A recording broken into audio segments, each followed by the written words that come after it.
Le journal spirituel d'Elisabeth Kindelmann, chapitre 2. Aidez, j'ai besoin de votre effort.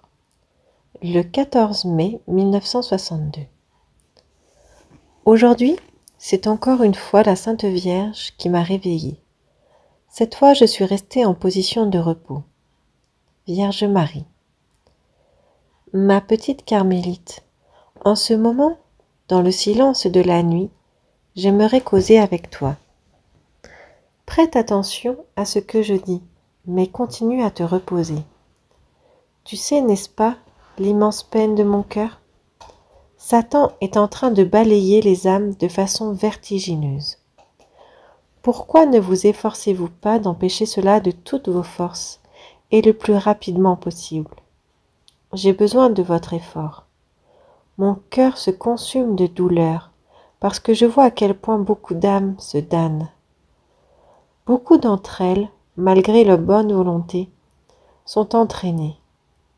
Avec un sourire moqueur, le malin étend le bras, et avec une terrible malice, il les entraîne, elles, pour lesquelles mon Saint-Fils a souffert d'indicibles tourments et la mort.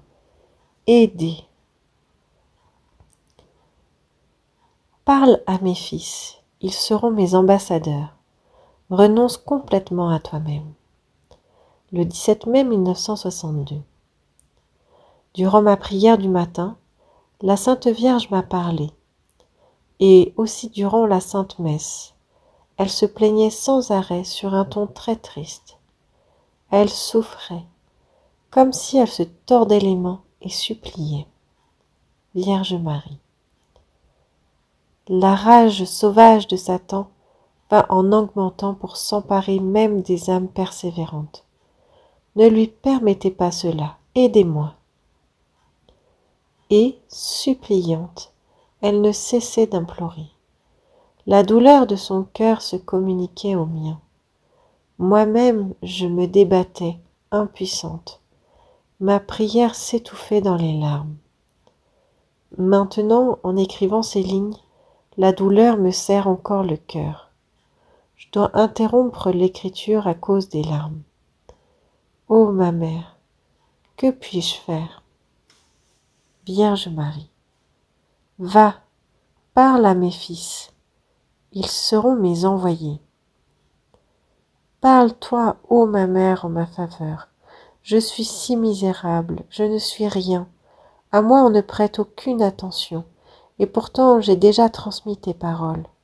Et maintenant, que puis-je faire, moi? Ô ma mère, encore une fois je te le demande, que ce soit toi qui parles. Ton Saint-Fils a promis que ce serait toi qui m'accréditerais. Je t'en supplie, Mère très sainte, accrédite-moi afin qu'on tienne compte de tes insistantes demandes. Et puis, ma mère, je me consume et je souffre parce que ta pétition n'a pas été accueillie jusqu'à aujourd'hui par celui à qui tu m'as envoyé. Le même jour, le Seigneur Jésus aussi parla au fond de mon âme, dans le grand silence de mon âme. Sa voix était presque imperceptible, semblable à un soupir. Jésus. Attention, ma petite, renonce tout à fait à toi-même. Abandonne-toi entièrement à moi. Tu sais bien à quel point j'ai veillé à ce qu'aucun mal ne t'arrive. Par mes souffrances, j'ai payé un grand prix pour toi, pour ton âme. Que rien ne se perde de ces abondantes grâces dont je te comble sans cesse. Prends garde à toi, le malin veut se faufiler en toi, et comme un animal de proie, avaler les forces de ton âme. Comment, mon aimable Jésus?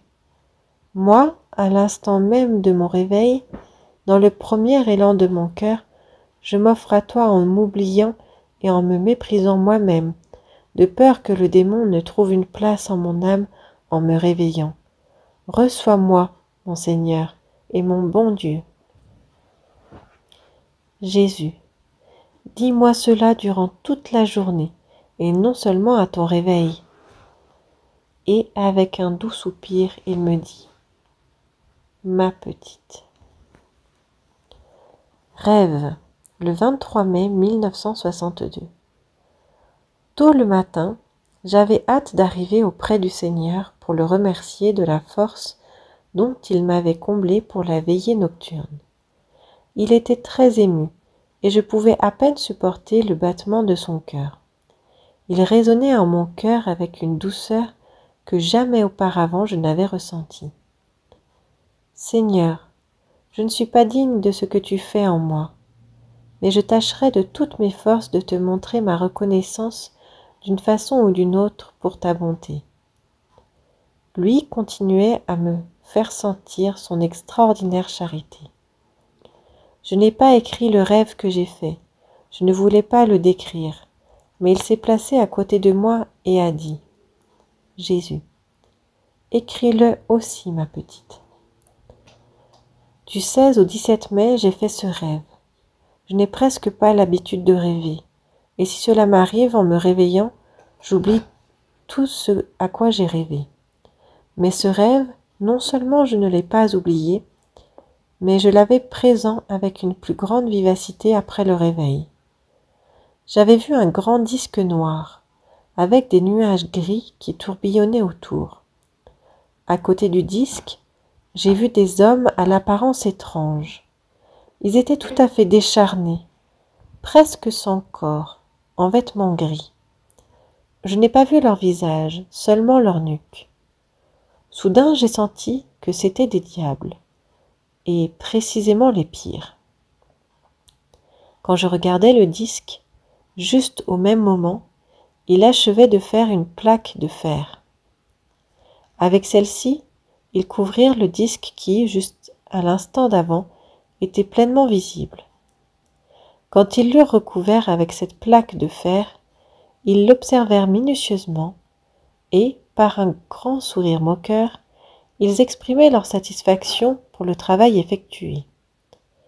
À droite, il y avait des nuages blancs, et je sentis que quelqu'un les avait regardés. Je ne sais pas qui cela pouvait être, mais j'avais la sensation qu'ils n'avaient pas de mauvaises intentions. À leurs pieds, je voyais 3 garçons. Je ne sais pas qui ils étaient, mais j'ai eu l'impression qu'ils étaient ennemis du malin. Parce qu'en contemplant le disque noir, ils discutaient entre eux sur la manière de s'y prendre pour l'enlever. Entre-temps, un de ceux du côté gauche, celui qui était le plus près de ceux de la droite, se tourna vers un de ceux-ci et dit avec un terrible sarcasme, comme quelqu'un qui est sûr de son ouvrage. « Vous pouvez bien le regarder, on l'a fait parfait. » Et il ajouta encore, « Vous allez avoir bien des maux de tête avec cela. » Dans ce rêve, moi aussi j'observais très bien le disque, et je ne sais pas si les personnes sur la droite s'en étaient rendues compte, mais en regardant, je me demandais comment le disque pourrait être dégagé de la plaque obscure. Je me rendis compte que sur le bord, il y avait une minuscule fissure transparente. En y prêtant attention, je sentis un grand soulagement. Je me décidai à parler aux autres et à leur dire que tout n'était pas perdu. Mettons-nous à enlever la plaque noire sans tarder, parce que j'ai le pressentiment que nous réussirons. Je me réveillai. Par la suite, en réfléchissant profondément à la scène vue en rêve, je n'ai pas compris à ce qu'elle signifiait, mais j'ai eu l'impression que même s'il fallait beaucoup de travail, on allait trouver la manière de rendre le disque obscur de nouveau transparent. 12 compagnies et sages conseils. Mai 1962. Depuis que le Seigneur Jésus ne m'adresse plus ces bonnes et douces paroles, le silence règne entre nous, ou pour mieux dire, la conversation n'est qu'un monologue. Un jour, mes enfants m'envoyèrent faire des commissions. Le déjeuner terminé, je me mis en route, et en sortant par la porte de la rue, je repassais ce que je devais acheter. À ce moment, il m'adressa ces paroles. « Jésus, je ne te dérange pas ?» Il s'approcha avec une attention si indicible et délicate que je ne pus retenir mes larmes. Je lui chuchotais ces paroles qui, je le sais, lui plaisent le plus. Avec quelle soif insatiable je te désire. Entre-temps, nous avancions en silence sans prononcer d'autres paroles. Ému par sa délicatesse sans limite, je dis « Pourvu que je puisse, moi aussi, m'approcher ainsi de toi, mon Jésus adoré. » Avec ce désir, j'arrivai à l'endroit de mes achats. Là, il se retira. Ça m'a tellement fait mal. Lui, l'homme-dieu, se comporte envers moi avec une tendresse et une compréhension indicibles. Au retour vers la maison, il s'adressa encore à moi. « Jésus, tu ne veux rien me dire de plus ? Ô mon doux Jésus, je te retourne tes propres paroles comme prière. Tu es la prunelle de mes yeux. » Maintenant qu'il s'est adressé à moi après si longtemps, une grande allégresse remplit mon âme. La sécheresse spirituelle avait duré longtemps. Ma misère me tenait écrasée au sol. Je l'acceptais de bon cœur parce que lui-même m'avait dit qu'il me l'envoyait pour le bien de mon âme. Un jour, dès les petites heures du matin, le Seigneur Jésus a commencé à se plaindre avec une grande tristesse. Jésus, je te demande, ma fille, beaucoup de mortification, afin qu'en échange, je puisse te donner beaucoup de grâce. Que brûle en toi sans cesse l'esprit de sacrifice, de prière et de mortification. Sache rester continuellement silencieuse, car c'est seulement ainsi que la voix de Dieu continuera à parler en toi. Sache garder le silence, et ne te louange pas toi-même. Ta vie spirituelle doit s'enraciner dans le silence. Par le silence, fais réparation pour les paroles vides, insensées de beaucoup. Fais-moi réparation pour la réserve méfiante des autres. Et, entre-temps, accrois aussi en toi la fidélité et la confiance en moi. Si tu savais comme cela heurte mon divin cœur quand on fait peu de cas de moi, ou quand sont nombreux ceux qui m'excluent totalement de leur cœur. Chaque matin, présente-moi l'offrande de tes sacrifices. Dépose-la devant la porte de mon tabernacle, et elle s'enflammera au feu de mon amour. Que ne s'éteigne pas de la journée la flamme de tes sacrifices. Veille à ce que de nombreuses âmes victimes s'enflamment d'amour pour moi, afin d'obtenir par mon intermédiaire la miséricorde du Père céleste. Entre-temps, il m'a inondé de son amour infini. Il continua encore à me parler. Jésus, sais-tu, ma petite, qu'elle aime mon amour pour les âmes? Je parlerai ainsi à chaque âme qui me recevrait et me donnerait refuge. Ô mon Seigneur, c'est toi qui m'as donné mon premier refuge. À cause de cela, je te dois une éternelle gratitude dont jamais je ne pourrai m'acquitter dignement. Jésus, je ne le désire pas non plus de toi ni de personne, mais si vous l'essayez, cela me plairait énormément. Interprétation du rêve. Ce matin, le Seigneur m'a dit beaucoup d'autres choses, et il a posé aussi quelques questions. Je le regardais avec surprise parce qu'il posait aussi des questions sur mon rêve de la veille, et il a dit diverses choses. Jésus, sais-tu qu'est ce disque noir? C'est le pays de la grande dame des Hongrois. Dans le nuage blanc se trouve ma mère. La personne près d'elle est mon fils bien-aimé, dont le cœur est attaché à moi. Il est disposé à tout faire pour moi. Il parlait d'un prêtre. Il n'a pas dit de qui il s'agissait, et il ne m'est pas venu à l'idée non plus de le demander. Entre-temps, le Seigneur passa la parole à la Sainte Vierge. Il le fit avec tant de respect et de dévotion que mon cœur battait fortement en écoutant cela. À ce moment, la Sainte Vierge répétait les paroles dites précédemment par le Seigneur concernant son Fils bien-aimé.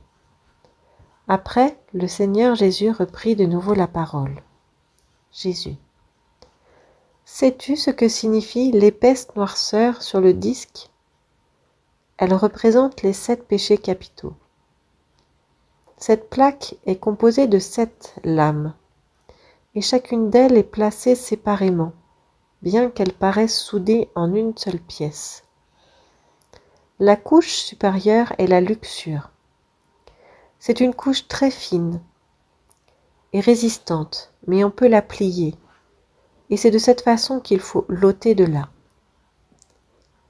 Beaucoup de prières accompagnées de sacrifices, voilà ce qui peut la plier.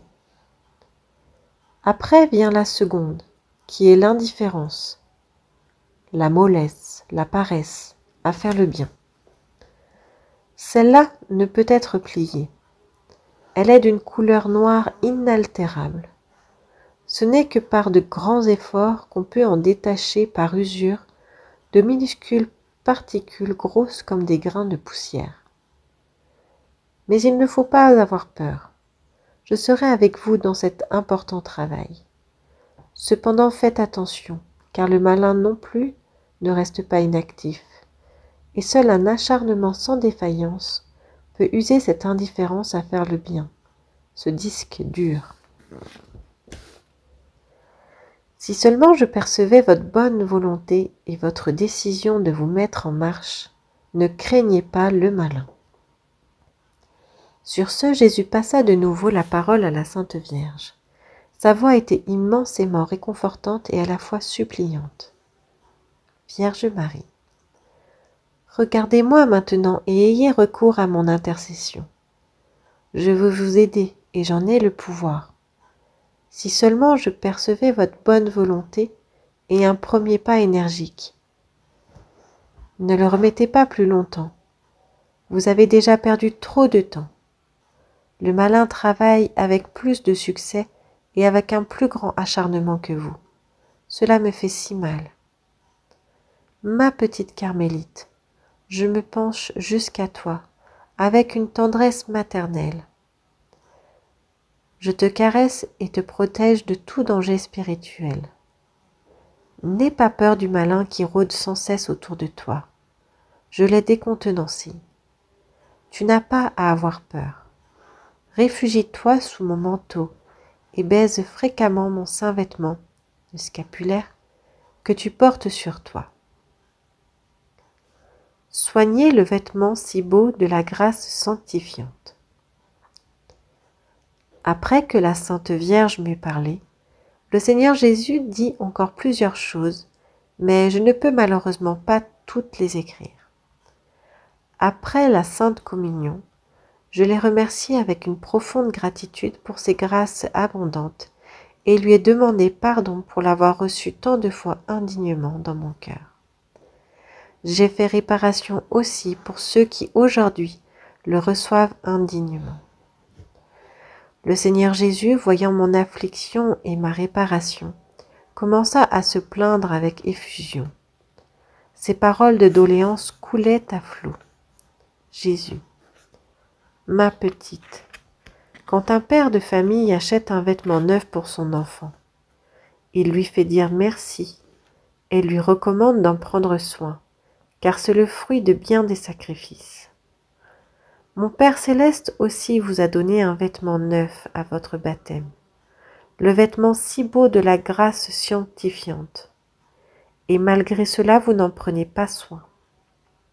Existerait-il un père de famille qui ait souffert plus que moi, afin que ce vêtement de grâce sanctifiante puisse de nouveau recouvrer sa blancheur?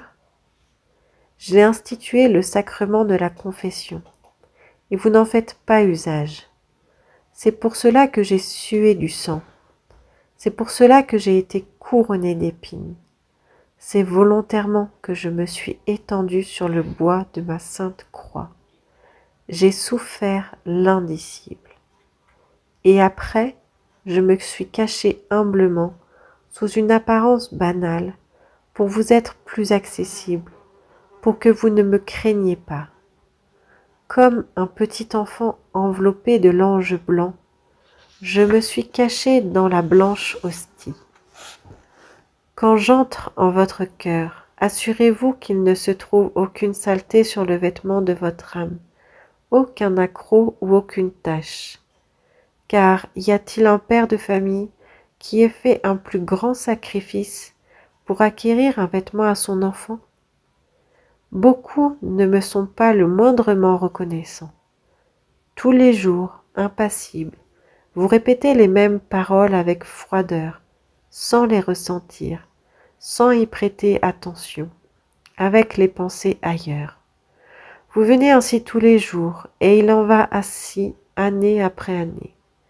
Vous oubliez que je suis homme moi aussi, et vous n'avez pas à garder vos distances avec moi, puisque vous m'avez reçu dans votre cœur. Vous devez me parler avec de simples paroles humaines. Ne me laissez donc pas seul dans mon cœur désir, amour et confiance. C'est moi qui vous demande de me parler, afin de pouvoir répondre à vos paroles par la plénitude de mes grâces. Partout où tu le peux, ma petite, amène les âmes plus près de moi. Le journal spirituel d'Elizabeth Kindelman, chapitre 2. Fais-moi réparation pour les âmes consacrées. Le 24 mai 1962. Cela m'émeut aux larmes chaque fois que je pense à lui, petit enfant, et je me prosterne devant lui. Chaque fois en esprit, l'enfant Jésus tendait vers moi ses deux petites mains et me disait « Jésus, embrasse-les pour ceux vers lesquels je les tends en vain. » Je les comblais avec tout le désir de mon cœur, et je lui demandais « Y a-t-il des personnes vers lesquelles tu les tends et qui ne s'en occupent pas ?» Jésus. Malheureusement oui, il y en a.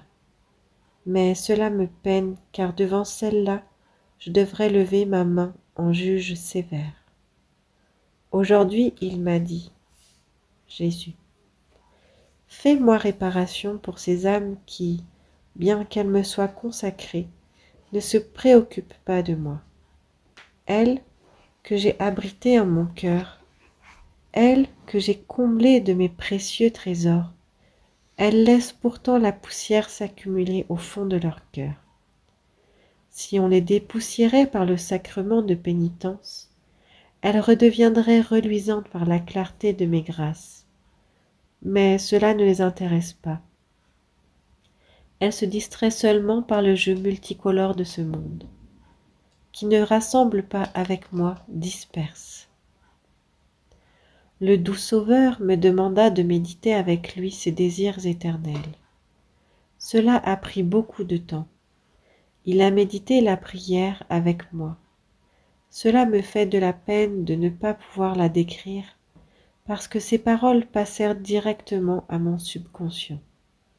Elles pénétrèrent si profondément mon intérieur et se fondirent en lui, que je suis incapable de les exprimer en paroles. J'avais un travail que je devais livrer. C'est pourquoi je me hâtais en marchant. Il me dit encore, « Jésus, n'est-ce pas que nous resterons toujours unis? Nous ne nous séparerons jamais, puisque nous ne pourrions pas supporter de vivre l'un sans l'autre. » Ces paroles résonnèrent tellement simultanément en mon cœur que vraiment je ne sais qui les a prononcées le premier, lui ou moi. Remercier Jésus par le repentir des péchés. Le 2 juin 1962, un samedi. À la Sainte Messe, il y avait exposition du Très Saint Sacrement. Je sortis mon livre de prière, le petit psautier. Alors le doux Sauveur me dit, « Jésus, garde ton livre de prière et conversons. » Une grande émotion s'est emparée de moi parce que ces paroles pleines de charité inondaient mon âme de grâce. Je me suis adressée à la très sainte Vierge.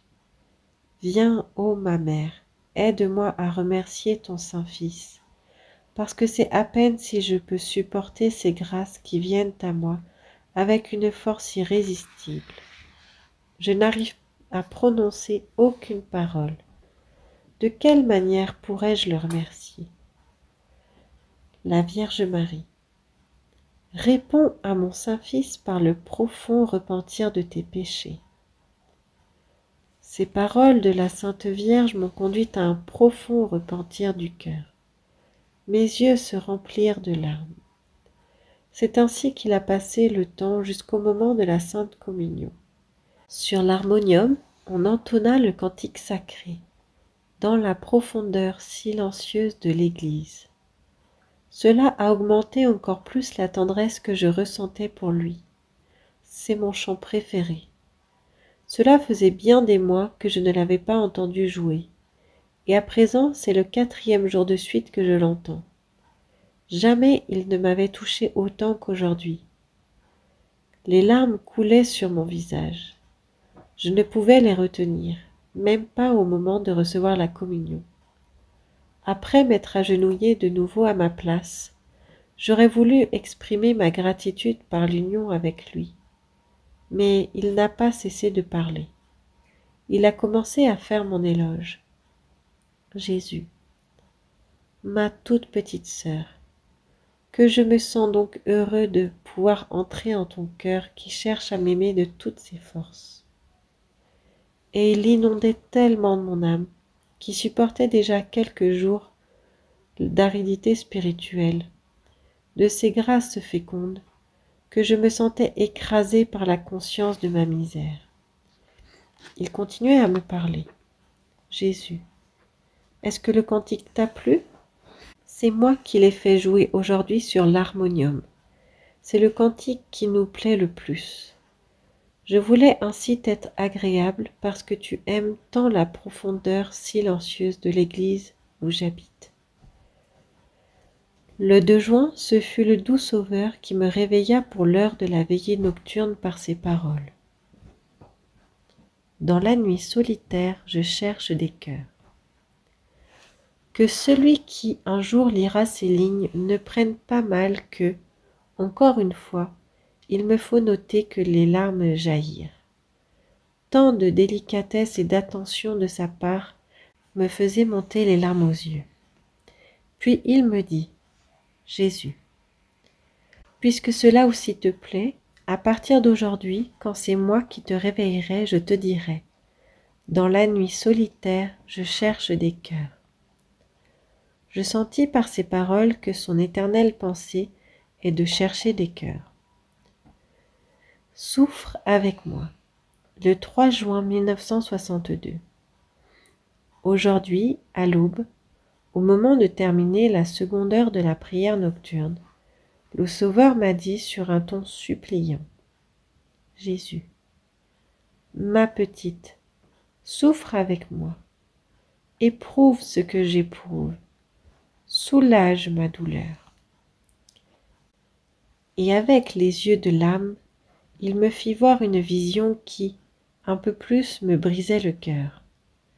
Non seulement cette vision terrible m'a causé une douleur spirituelle, mais en plus je n'ai pas cessé de m'étouffer pendant plusieurs minutes. J'ai compassion de la multitude. Le 4 juin 1962. On célébrait les 40 heures. Dans l'après-midi, je montais au sanctuaire Maria Remette pour préparer mon âme à l'adoration nocturne. La ferveur de la foule causa un effet bénéfique sur mon âme. Après y avoir passé 1 heure, mon cœur retrouva un peu de paix après la dissipation intérieure de la matinée. Mon cœur se réjouissait de voir une foule qui lui offrait réparation et adoration. Le Seigneur Jésus me dit, Jésus, j'ai la compassion de la multitude. À l'adoration nocturne, nous étions quelques 200 personnes. Jusqu'à 2 heures du matin, on persévéra encore dans la prière. Ensuite, ce ne fut qu'une lutte contre le sommeil. Moi aussi, je sortis pour prendre l'air frais et pour secouer ma somnolence. Au retour, je vis que seulement quelques-uns restaient encore éveillés. Moi non plus, je ne pus vaincre la somnolence qui m'oppressait. Je suppliai le doux Sauveur d'accepter ma lutte contre le sommeil, comme si je continuais à l'adorer, et de l'accepter aussi pour ceux qui avaient peut-être oublié de lui demander pardon.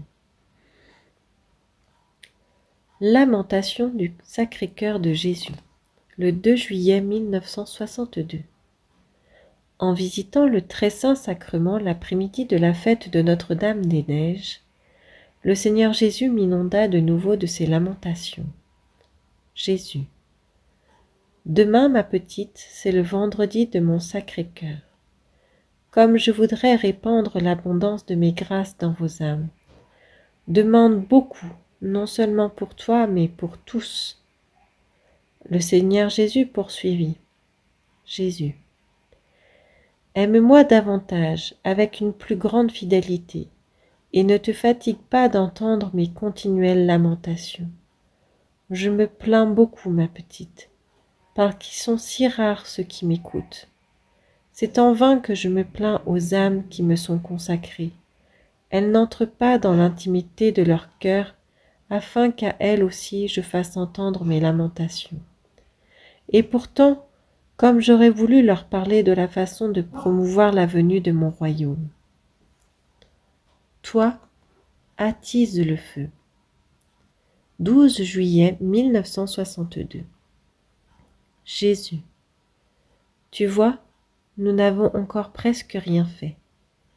La flamme d'amour de ma mère ne se met pas encore en marche. Toi, ma petite, attise le feu, puisque c'est pour cela que tu as été choisie. C'est un grand privilège. N'interromps jamais tes désirs et tes sacrifices, car cela causerait une véritable douleur à notre mère. Tu sais, n'est-ce pas, mon Seigneur Jésus, quel ardent désir j'ai dans mon cœur. Comme je souffre moi aussi, parce que rien n'a encore été fait. Toute la journée, j'ai lutté contre mon orgueil. Il me dit tristement, Jésus, ton orgueil te distrait, ma petite. Je t'observe avec tristesse. Jusqu'à quand cela va-t-il durer? Cela me fait tellement, mais tellement mal. Le 14 juillet 1962. Jésus, rappelle-toi ce dont tu as parlé avec une de tes connaissances. Le plus grand bonheur consiste à rendre les autres heureux. Combien, mais combien je voudrais vous rendre heureux. Mais vous, vous cherchez le bonheur ailleurs, et non auprès de moi. Vous tournez le dos à mes grâces quand c'est précisément elles qui vous rendraient heureux. Je répète ces paroles que j'ai dites antérieurement. Cela me fait tellement, mais tellement mal. Reconnaître les déficiences. Je pardonne et j'oublie. Le 15 juillet 1962. Jésus. Jusqu'à quand me ferez-vous attendre, ma petite? Quand pourrai-je vous serrer tous sur mon cœur? Ma patience n'a pas de limite. J'ai déjà promis tant de bien seulement pour vous attirer à moi. Cependant, vous restez si insensible à mon égard. Le 15 juillet, en terminant enfin 9 jours de jeûne rigoureux, il me dit, Jésus, invite-moi à ta table comme hôte de ton modeste petit déjeuner. Ne sois pas indifférente, ne prends pas un air ennuyé, sinon il me faudra croire que c'est à contre-cœur que tu le fais pour moi. Apporte-moi tes faiblesses. Ne crois pas que cela n'est pas méritoire. Je te connais très bien. Le recoin le plus secret de ton cœur est grand ouvert devant moi. Mais j'attends de toi que tu reconnaisses tes déficiences, qui deviendront ainsi méritoires. Ô mon Jésus, je veux me repentir de mes péchés comme personne jusqu'à maintenant ne s'est repenti. Tous les battements de mon cœur ne sont rien. En autant de grains de poussière qu'il y a dans le monde, en chacun d'eux, je mets la douleur de mon cœur afin que le vent les emporte jusqu'à toi, en réparation de mes innombrables péchés. En regrettant mes péchés de cette manière, il en a été ému, et d'une voix silencieuse et suave il me dit : « Jésus, sur une telle douleur, ma petite, je dépose en toi une minuscule partie d'une seule goutte de mon sang. Je pardonne entièrement tes péchés et les oublie. Offre-moi ce profond repentir pour les pécheurs. » Dans mon allégresse, je ne trouvais pas comment m'adresser à lui. « Mon doux Jésus, je viens à toi en ce matin couvert de rosée, fleuri et frais d'un jour d'été, pour être la première à te saluer, alors que les cœurs dorment encore dans le secret du sommeil. Il est toujours court le temps passé auprès de toi. Il se voile comme lumière qui nage sur un nuage. Je viens dans la chaleur suffocante, sous un soleil brûlant, parce que je t'aime beaucoup. Je viens vers toi dans la pénombre humide du soir. La lampe du tabernacle m'appelle, je le sens. Il n'y a personne comme toi. Je t'aime beaucoup. À toi je conduis les âmes. Je viens en franchissant des fossés profonds, couverts de neige. Mes yeux ne voient plus que les flocons de neige qui tombent. Je viens sous la pluie torrentielle, dans une boue sans fond, parce que mon cœur, ô mon Dieu, se bat pour toi. Elisabeth Santo Kildermann. La sœur désignée pour m'accompagner connaissait chaque vibration de mon cœur. Après l'avoir lu, elle me demanda où j'avais copié ce beau poème. La grâce de Dieu l'a fait surgir en mon cœur, ai-je répondu. Âme élue. Le 16 juillet 1962. Je me rendis à l'église et en m'agenouillant devant l'autel de Notre-Dame des Douleurs, une grande tristesse descendit sur moi. J'ai pensé au Père X qui était toujours malade. Affligée, je me plaignais à la très sainte Vierge. Elle me dit : « Vierge Marie, offre ta douleur pour sa guérison. » J'ai demandé à la très sainte Vierge s'il guérirait. Elle me consola par des paroles très aimables. Vierge Marie. Oui, d'ici peu, mais pas pour longtemps. La très sainte Vierge dit ceci du Père X. Vierge Marie. Il arrivera bientôt auprès de moi. Il est déjà en route vers moi, mon cher fils bien-aimé, que je porte au plus profond de mon cœur. Seulement ainsi je serai ton hôte. Le 20 juillet 1962. Le Seigneur Jésus me demanda : Jésus, supprime tout ce qui donne de la saveur à tes repas, ma petite, car c'est seulement ainsi que je serai ton hôte. Ce qui est savoureux pour toi est pour moi insipide. C'est pourquoi je te demande, si tu m'invites, recherche ce qui m'est agréable. Ce jour-là, la très sainte Vierge me demanda de placer notre communauté paroissiale sous son patronage et celui de Saint Joseph, et de demander tous les jours pour les âmes la grâce d'une bonne mort. La fête Dieu. Le doux Sauveur remplit mon âme de l'admirable sentiment de son très saint corps et de son précieux sang, ce qui m'affecta tellement que je n'ai pu méditer que sur cela durant des semaines. C'était son désir que lui et moi approfondissions cette pensée d'une profondeur inépuisable et pleine de grâce. Qui mange ma chair et boit mon sang demeure en moi et moi en lui. On ne peut décrire ce que j'ai vécu en mon âme tandis que je méditais cette pensée, et comment je l'ai fait durant des semaines sans me lasser. Je ne trouve pas de mots pour le dire.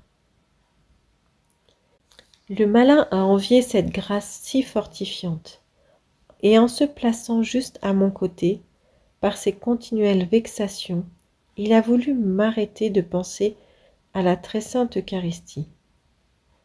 Pourquoi te morfonds-tu autant pour cela ? Moi aussi je peux faire des miracles, et des plus grands encore. » À de si infâmes paroles, j'ai répondu. « C'est possible que tu puisses faire beaucoup de miracles, mais seulement ceux que Dieu te permet, et dans la mesure où il te le permet, mais tu ne peux sauver personne. » Avec cela, j'ai frappé dans le mille.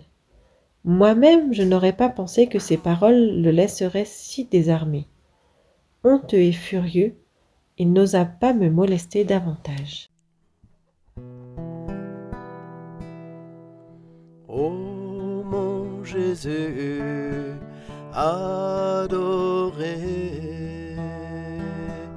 ô mon Jésus adoré,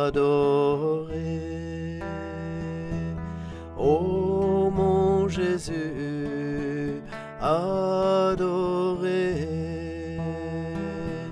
ô mon Jésus adoré. Que nos pieds cheminent ensemble, que nos mains rassemblent dans l'unité, que nos cœurs battent au même rythme. Ô mon Jésus adoré, ô mon Jésus adoré, ô mon Jésus adoré, ô mon Jésus adoré. Que nos cœurs soient en harmonie, que nos pensées soient à l'unisson, que nos oreilles écoutent ensemble le silence.